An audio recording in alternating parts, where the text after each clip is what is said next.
Hey, aloha nui. As we get into the third section of the Hemele Kumulipo, looking from Wa Evalu to Wa Umikumo Ono, or from 8 to 16. Just some important factors to remember as we go through this. So we had the first seven, just to remind yourselves, you remember the first seven, and it's in the eighth Wa, which we'll get into, is when we have the first so-called human being that is born. Yeah, la'i, referring to the last slide. But so really from the eighth Wa to the 60th is the period of so-called consciousness. Yeah. So where we leave Po, now we becomes in the time of Ao. Wow. And it's listed your names and see here, you don't have to know this specifically, but these are the genealogical branches you can think about that come from the beginning of humanity. Yeah, starting with La'i, who's born in Lalawaya. And again, remember to read that section on Hawaiian cosmogonies in the David Malo, yeah, Malo reading. I think it's in chapter 2, I think, if I remember right. I have to remember. Anyway, but it's uploaded. And so the names you see listed here, again, the major players and the branches that kind of come from that section. Yeah. So think of the first seven Wa, yeah, is the development. And it's in the eighth Wa, we have Ao. Yeah, Ao, we have daylight. And in the eighth Wa, just to kind of real quickly, just to kind of get a sense, we see below here the words Hanau La'i Hevahine. So it's in the eighth so-called chapter or time period.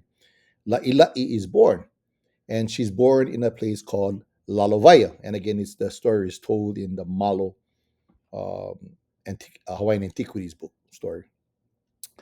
And so the eight, and really the eighth, ninth, and 10th chapters, and including the 11, are really dealing with La'i and the very beginning of the formations of what becomes the beginning of the so-called peopling of the earth. Yeah. Um, Now the thing to remember about La'i, as I talked about, is a sense of wow, yeah. And when she becomes awake, she is alert. She has so-called consciousness. Ow is the light is on.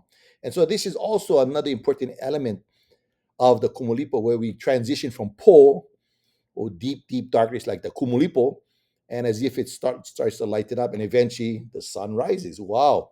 And really what what is being alluded to, of course, is the development of what becomes humanity, yeah, or human beings. And La'i doesn't really represent maybe the first physical um, human, but she is the first human that becomes awakened. It has some kind of form of consciousness. Yeah.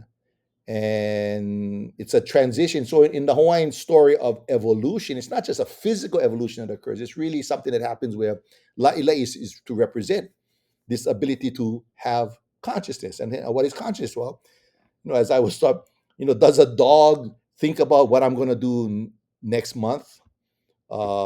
Even having that kind of ability to predict, perhaps. How about to reflect on memories and history?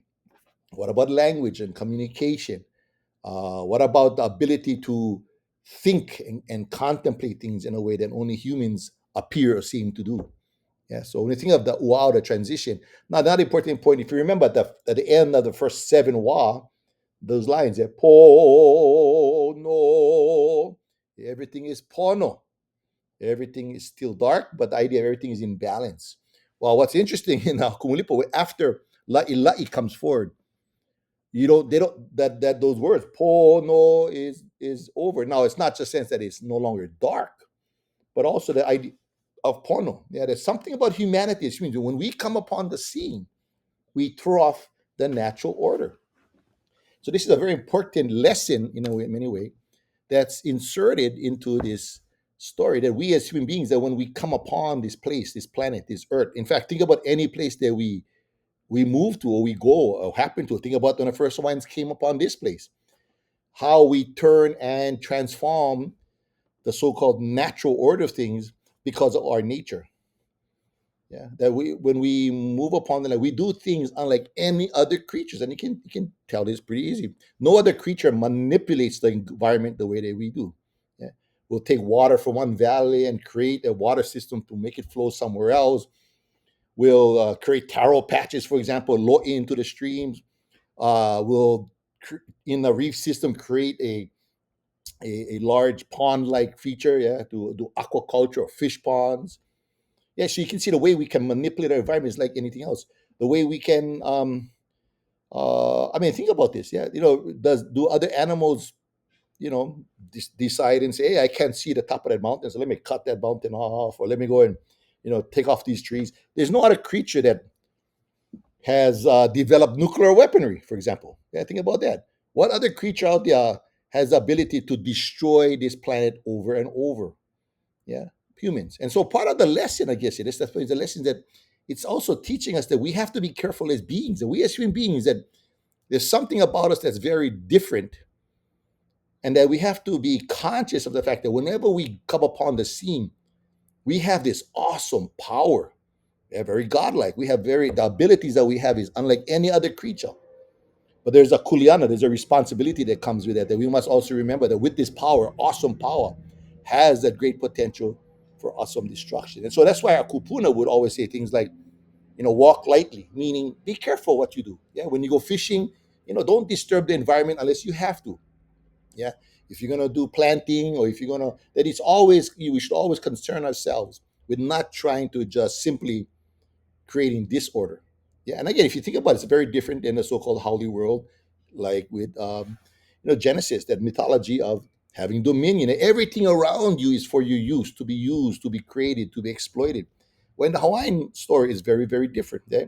Everything is seen as being divine. We see also ourselves as being divine, but we also see ourselves also having the potential to be so destructive. So one of the things I was taught is that Hawaiians, we through our storytelling, through these mythologies, it teaches us, one of the lessons, of course, is that yes, humans are special. We have a lot of awesome power, but with that power comes responsibility. And as I was taught, the big lesson is just because you can do something, you should always be careful about whether or not you should do something. Yeah, in other words, just because you can do it doesn't necessarily mean you should. Yeah, that you should always think about the consequences, especially into the future, especially how it relates to other animals, other creatures, their environment, yeah, the food you eat, the water you drink. Think about the kind of issues, whether you're talking, GMO farming in Hawaii, or you're talking, radioactive materials being dumped in the ocean, or you're talking about the need to, destroy a river system or forest system so that the military can put up a radar system at the top of the mountain, whatever. And the point is that in the Hawaiian consciousness, having this important understanding that to be careful what we do, that we should be extra careful in how we interact with the environment, because it's not just about us. In other words, yeah, it's not just about the humans. Yeah, it's about this familiar relationship we have with the land, which in the end we're a part of. Yeah, if the land is productive and clean and safe, then the humans become productive, clean, and safe. You see, but if the land is in disorder, if the land is being poisoned, if the land is being destroyed, and so forth, yeah, that of course in the end affects us as beings. Yeah, so we always have this consciousness of thinking about the other or the future.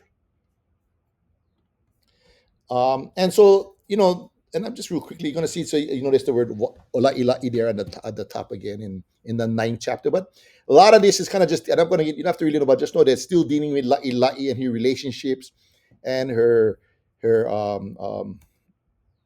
bearing children also. And in the tenth wa, oh sorry, in the tenth chapter, kawa, it's o maila o ilai tapayo kane kapo kini kapo o ti tamahu, and they start to talking about the family descendants. They start off with la'i la'i, and then you start to have other early humans who are born. And really, what happens in this important story is is the beginning of the foundations of the creation of the so-called families. I'm not going to get too specific into this PC, but just remember, so the 10th chapter is really about La'ila'i's children. Yeah, and really what happens eventually is that La'ila'i's grandchildren, yeah, in fact, she will have children um, from Keli Vahilani. Again, that's a story that you can find in Malo.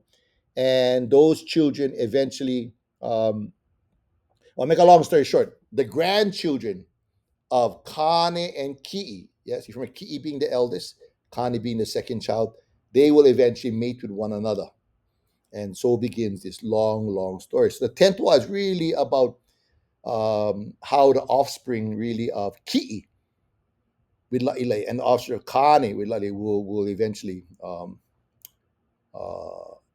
are born and are spread about. Yeah. Now, in the 11th chapter, Kwa Umikumakahi, is the longest. So if I ask you, what's the longest Vad? It's the 11th, yeah, Umikumakahi, where, over 800, I think if I remember, 820, no, sorry, 800, is it 808 or 820? I'm sorry, it's been a while. Descendants, and you notice you'll have a pairing of names, as you can see. Yeah. Oye vahine no holania olani no. Oye vahine haolania haolani no. Noho no eluna iho pioyaki I velia ita honua ina keki. Hano kamaina he kane hano kamamuli kona muli hano kamaina kona vaina hana kamakulua kona poki he vaine. Noho kamaina he kane ya halia. Hana oloa ke kane. And so this is when the children are mating, and now you'll have these 800 plus generations of pairings that come down, which eventually leads to what becomes the Hawaiian people. But just early, you can see some of these names. For example, you notice his name here, Hana Kamahaina. This is a very interesting name. This is the same name you find in the Samoan genealogy, Tamafainga, as they call it, Tamafainga genealogy. Anyway, but the idea is these children will mate with one another, yeah, and eventually start with this child Loa'a. If I remember right, he's the grandson of La'i, and you notice these pairings that will go down. So from the 11th chapter, it's a long, long chapter. Yeah. Now in the 12th war, the 12th chapter, so as it comes down, 800, what happens in the 12th chapter, it goes back up. There's the kind of back up a couple of hundred generations, I think 180 generations, and you have a split. So it kind of comes down and then kind of goes back up and starts off another branch. And the branch it comes off of is the Opu'upu'u. So you notice the word Opu'upu'u is a particular branch that comes out from the 11th chapter, from Pola'a, sorry, to Pola'a. But Opu'upu'u is the thing to remember. Opu'upu'u in the 12th chapter takes you down to Wakea or Ranginuiakea. Yeah, Wakea is represented as the so-called sky, as an ancestor of Polynesians. So when you hear the name Opu'upu'u, we think of Wakea as a descendant of that particular line. Now, we know that Wakea eventually will mate with Haumea or Papa. Yeah, Haumea or Papa, same person. Haumea is the goddess, Papa is one of her forms. And Wakea and Papa, so Papa represents, like the earth. And the Paliku genealogy is another branch. So if you go back to Opu'upu'u and Paliku are siblings. I repeat, Opu'upu'u and Paliku are siblings. And if I remember right, I could be wrong. I think Paliku is the older of the two. I'm pretty sure about that. Anyway, so Opu'upu'u comes on to Wakia. Paliku, as it says here, a branch of the 12th section. This is actually the 13th Wa. So Paliku goes down to Haumea or Papa. Yeah, so think about it. Remember that. Yeah, 12 from Opu'upu'u to Wakia. 13, or another branch of the 12, which is the 13th chapter, goes from Paliku, and Paliku means like the cliff. So Paliku is the first branch that comes down. Now, as you will find in the 14th chapter, they're from that branch. There's another branch. So there's like these other branches that come down. So after you have Opu'upu'u, which comes down to Ololo. So the two names you're gonna hear is Opu'upu'u connected to Ololo. Yeah, Ololo like the brain, Lolo. Yeah, and Ololo and Paliku are siblings. So Ololo, Opu'upu'u to Ololo to Wakia. Paliku, which also comes from Opu'upu'u, will then eventually connect to Papa or Haumea. Okay. Now, in the Paliku genealogy, when you come down the Paliku gen, there's another split branch that comes down, that goes off, and that becomes the 14th chapter, Kava Umi Kumamaha, or the Li'ai Kuhonua genealogy. And Li'ai Kuhonua, a big thing to remember the Li'ai Kuhonua genealogy is that it brings us pretty much to the, I'm not call it a modern era, but I'm talking about Wake and Papa. This connects us to the Hawaiian, in a sense, genealogy. And Li'ai Kuhonua also is connected to all the stars. So you start seeing all the names of the stars that appear. But you got to remember, our ali'i and the stars really all have the same names. Yeah, that the stars represent the heavens, yeah, and the ali'i represents the heavens on land itself. And so the star names are also the genealogical names of these ali'i that come down. So ali'i kuhonua, stars down to the ancestors of many of the Hawaiians. Yeah. Now, in the 15th wa, is another branch that comes down and kind of goes back again. And now they're going to go back to Haumea. So you notice the name Haumea. This is Papa, same person. Yeah, this is the wife of so-called Wakia. So in the 15th chapter, very powerful image of Haumea is presented, especially her powers as a female goddess. Anything to do with childbirth, or something being born or birthed or fires. And, in fact, in some stories, Haumea is sometimes considered the mother of Pele, depending on the genealogies. But Haumea is like the power of the earth, that female power, which includes childbirth, the ability to birth. And this is why Haumea is also known as Papa. Yeah, Papa Nui Hana Moku, Papa who gives birth to islands. That's one of her forms. Yeah.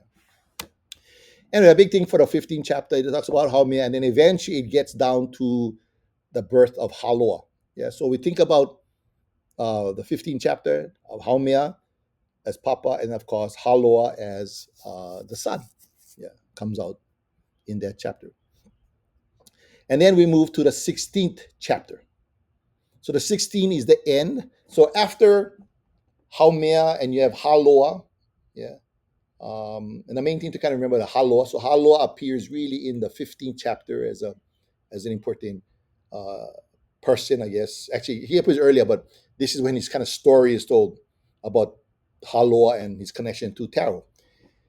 It's from the 15th, it comes down to the early parts of the Hawaiian story and the early so-called Polynesian genealogies, which are what's called the Nana Ulu and Ulu. We'll get into this later on, the genealogy section. Right now, I'm just looking at the Kumulipo. And Ulu and Nana Ulu are two siblings, and they break off into two important genealogies in Polynesia. In fact, many Polynesians share these same genealogies, Ulu and Nana Ulu. Anyway, from the Ulu genealogy, which are not a split, from the Ulu genealogy, it comes out, I think it's like 11 generations, and eventually hits Maui. Yeah, this is Maui, like the island of Maui. Yeah, this is Maui, the so-called demigod. Maui Akamalo, yeah, or the famous Maui, the so-called Kupua, the demigod, and it's in this genealogy. So the 16 starts with Maui. This is the last gene, and will end all the way down with Ya'ahu, Ya'ahua'i, Ya'lono Ikamakahiki Ho'ie, which ends with Lono Ikamakahiki, the god name of Kalani Nui I Amamau. So make sure when you read the short forward by Johnson, yeah, Rubelite Kavena Johnson, who talks a little about the history and stuff and about Kalani Nui Mau and who he was. And he represented the Ali'i. He was born on Hawaii Island, and he becomes an ancestor of many of the Hawaii Island so-called chiefs, even up into the time of Kalakaua. Again, this is why Kalakaua will publish all of this, yeah, to kind of show his own genealogy. So the 16th chapter, that's the end. Yeah, goes from Maui to Kalani Nui Mamau, or also known, aka Lono Ikamakahiki. Now, kind of going back just to kind of review the story, especially make sure you again look at the Hawaiian cosmogony section from David Malo. And it's important you notice they're not cosmogony, but cosmogonies, as you have multiple stories. And in this story is shared really from the Malo version, what's called the Papa Kuauhau Kumulipo, or the Papa like a list. Kuauhau is like genealogy or pedigree. The Kumulipo, in other words, the Kumulipo genealogical list. That's what they describe. O Kumulipo ke kane o po ele kawahine, o po ele ele ke kane o po ha ha kawahine, o po uli uli ke kane o po vehi vehi kawahine, o po, and so forth. Anyway. And La'i, who's named the first conscious human, female. She's at a place called Lalovaya, and again, that's in the story. But as the story says, yeah, from the heavens above, Keali'i, Vahilan Diali'i, yeah, the royal one, the chief. The word Vahi is like to open up, to destroy, to rip something open. Like if I was to tear down a house, it's to Vavahi. So the chief who rips open the heavens, Keali'i Vahilani, interesting name. And as the story goes, he's up in, from the heavens above, he peers down and he sees La'i La'i, and he basically says, oh, that's a nice looking creature. And he descends and he will mate with her. He will create children with her. And the first child, his name is Ki'i. And he's a Kanaka. He's a man. He's human. Ki'i. Now, interesting, just to kind of look at the words, the names, they're playing with us also. Yeah, the word Ki'i means image. It's the same word as Tiki. Yeah, think about a Tiki, what a Tiki is. So the first child that they have, La'i La'i and Keli'i Vahilani, his name is Ki'i, image. Why would they call him image, or the one that has the imprint? Well, many people believe, well, he's an image of Keli'i Vahilani. He's an image of that which came from the heavens above. But he's human. Yeah. So genetically, right, part of Hawaiian genealogy comes from the sky above, from the heavens. So the first child, his name is Image, image of Keli'i Vahilani, and he's human. He's a Kanaka. The second child is interesting. His name is Kane, which means man. So his name is Kane, means man, but he's a god. He's an Akua, meaning he is divine. What's also interesting, you see this, he's born after the human. That's like, and it makes you kind of wonder why, like what's going on, especially with hierarchy. Well, again, they're not playing with it, they're teasing us with this idea of, well, what is the difference between a so-called human man and a human god? Yeah. You know, that in many ways we are just like God. In fact, we descend from the gods themselves. But there's something about us that makes us different and not as or the divine as Kane. So Kane is an ancestral god, yeah, from the Kumulipo. His name means man. He's Akua. And then he has another brother, and the name Kanaloa. So Kane is interesting. Kane represents sunrise, the east, the beginning, birthing. Yeah, think about the early morning sunrise and sunlight, water, fresh. It's all the realm of Kane. Kanaloa, in many ways, can be seen as the opposite. Kanaloa is sunset, the west. Yeah, think about the colors of the sky when the sun is setting. Yeah, he's many times connected with the ocean. He's connected with death. If Kane is birth, Kanaloa becomes connected with death. If Kane is in the summer, then Kanaloa becomes the winter, and so forth. Sometimes Kane and Kanaloa are described as being like twins. It all depends on the version. And one of the things they like to do was to, traverse the islands and go around. And their favorite drink was the narcotic ava or kava, as Polynesians say. Yeah. And to make kava or ava, you need water, fresh water. And so this becomes part of their task as they move around the islands to always seek and look for fresh water. And if there's not fresh water, they will create, yeah, by plunging their so-called spears or into the ground. They would create a hole where they get fresh water so they could mix and make their ava. So of course they can drink kava. Now, Kan and Kanaloa are also ancient Akua in Polynesia. What's interesting is Kane is more, the northern, as we can, the northern hemisphere. Kane is more um, seen, I guess. And then Kanaloa is many times attached to the southern hemisphere. So that's why many of the creation stories, like in Samoa and Tahiti, will you hear Tangaroa and Ta'aroa and some of those other offshoot names of the name Kanaloa. And then in a poetic way, they talk about Napahu, or these drums that are born, the names Moana Liha and Koau Maukele. Now, why drums? Again, this is poetry. What do drums represent? And some people say, well, this is the temple drums that are connected to the role of the kahuna and so forth. And then I have this long name, Ku Pololi'i Lia Li'i Mo Lo'ipo, who's also born in this genealogy. But his long name in reality is not a person, it's not a singular person. And I think I have a question like this on your quiz, but it's a collection of all the prefixes and suffixes of names that are used. So it's kind of like the long name. What they did was the kind of, it's like you took, think of a bunch of U.S. presidents and you took pieces of the names and you threw them together to make this long. But what it shows is the long dynasty, this long connection, this long history that's encompassed in a name, one name, which encompasses all of those ancestors. And then also talk about Po Ino and Pomaikai being born, which are interesting. But Po Ino is the word like for misfortune, and Pomaikai for good fortune. Or Po Ino would be, if you had some kind of drastic, terrible accident would happen. And then Pomaikai would be when you have a blessing. But they're also mentioned in this particular genealogy. But the main point in this story, this is also located from the Mele Kumulipo, the one we just talked about. Yeah. So when you think genealogically, Hawaiian descendants, we all descend from Kane and Ki'i because their children will eventually meet together. But we also all descend from La'i, and we all descend from Keli'i Vahilani. So when in the Hawaiian storytelling, in our mythology, part of what makes us special, why we are the way we are, is because part of who we are comes from the beyond. Yeah, that makes us, in a sense, special. And I'm going to stop here and continue on with the cosmogonies, Russo.